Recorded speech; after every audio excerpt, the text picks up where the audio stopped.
The courtroom was silent. The jury's eyes fixed on a man in a gray suit, a defense attorney known for winning impossible cases. But today, his hands were trembling. The words he was about to say would decide the fate of a man everyone hated. "Ladies and gentlemen of the jury," he began, voice cracking slightly. "My client is innocent.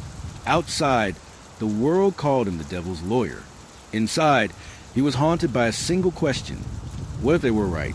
Take a moment right now to like this video, comment, share with others, and subscribe to Moral Avenue. Together, we can remind the world that sometimes justice hides behind the things we least want to see.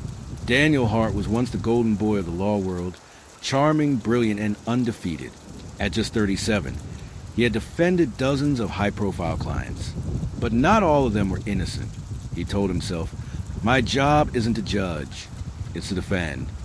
Yet every night, as he looked in the mirror, he saw less of the idealist who once believed in fairness and more of a man who sold words for a living. Then came Case 47B, the one that would change everything. The accused was Michael Reeve, a mechanic from a small town, charged with the murder of his wife, Laura. The prosecution claimed he strangled her after years of abuse. The evidence was overwhelming.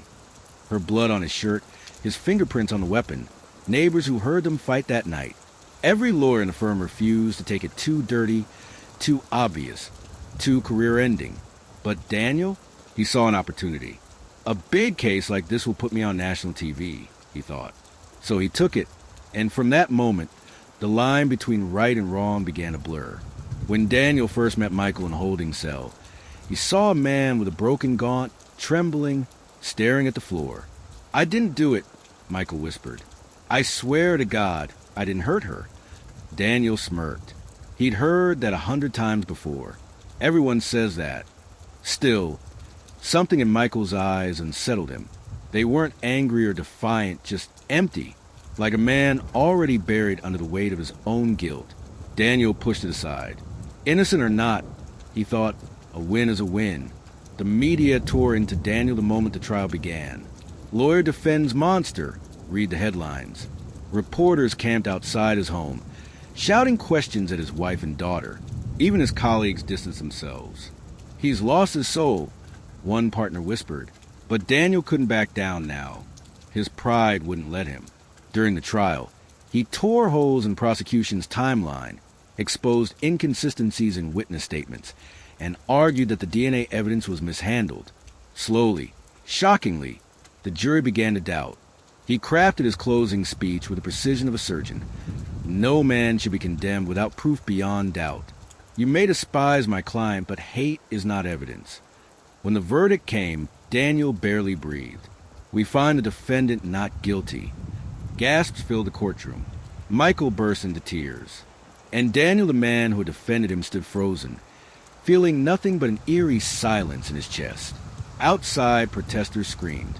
People threw things at his car. He had won, but it didn't feel like victory. That night, as Daniel poured himself a glass of whiskey, his phone buzzed with a message from an unknown number. It was a video, grainy, shaky, shot through a crack in the door. At first, Daniel thought it was spam until he saw Laura Reeve, alive, crying, and whispering, "He's going to kill me tonight." Then the camera turned, revealing Michael, holding a belt in his hands. Daniel's blood went cold. The timestamp showed it was 1 hour before her death proof Michael had done it. Someone had recorded her final moments, and Daniel had just helped her kill her walk free. The next morning, Daniel drove to the police station, video in hand. But before he could speak, an officer stopped him. "Mr. Hart, we were just about to call you. Michael Reeve was found dead this morning, apparent suicide. Left a note addressed to you." Daniel's heart sank. He opened the envelope with shaking hands. "You were right, Mr. Hart. Justice isn't real. You proved that. Thank you for setting me free. Now I can finally rest." No mention of Laura. No remorse. Just a chilling signature. Mar. Daniel tried to show them the video, but when the file loaded, it was gone. Corrupted. Deleted. He checked his phone, his emails, his backups. Nothing. Every trace had vanished. as if it never existed. Days later, while reviewing case documents, he found something odd: the address of a private informant who had sent anonymous tips to the defense. It led to a P.O. box registered to Laura's sister, Evelyn. When Daniel tracked her down, she looked nothing like the grieving woman from the news. Her eyes burned with hatred. "You think you defended him," she said quietly. "But you defended me too." Daniel frowned. "What do you mean?" Evelyn took a deep breath. "I sent you that video because I wanted you to see what kind of man he was. But I didn't expect you to win. I wanted the guilt to destroy you." Daniel stepped back. "You knew he was guilty." "Yes, and now you do too. You freed a killer, and that makes you one of us." Before he could speak, she added, "You'll understand soon enough. Justice has a strange way of balancing itself." And with that, she walked away, leaving Daniel standing alone in the rain, a man who had devoted his life to justice, now realizing he'd been part of injustice all along. Weeks passed. Daniel quit his job, unable to face another courtroom. He sold his house, moved to a quiet town, and tried to disappear.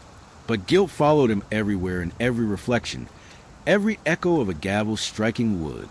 Then, one night, a letter appeared on his doorstep. No stamp, no return address. Inside was a single photo.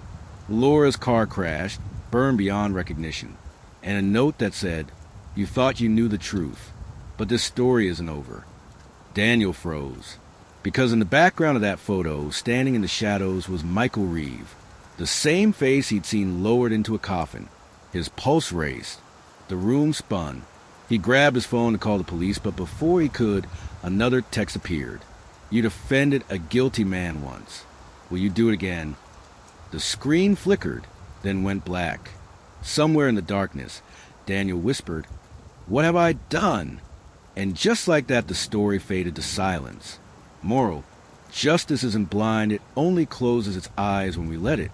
If this story shook you, make sure to subscribe to Moral Avenue, where we uncover the truth behind choices that change everything. Please take a moment to like this video, share it with friends, subscribe to Moral Avenue, and leave a comment below.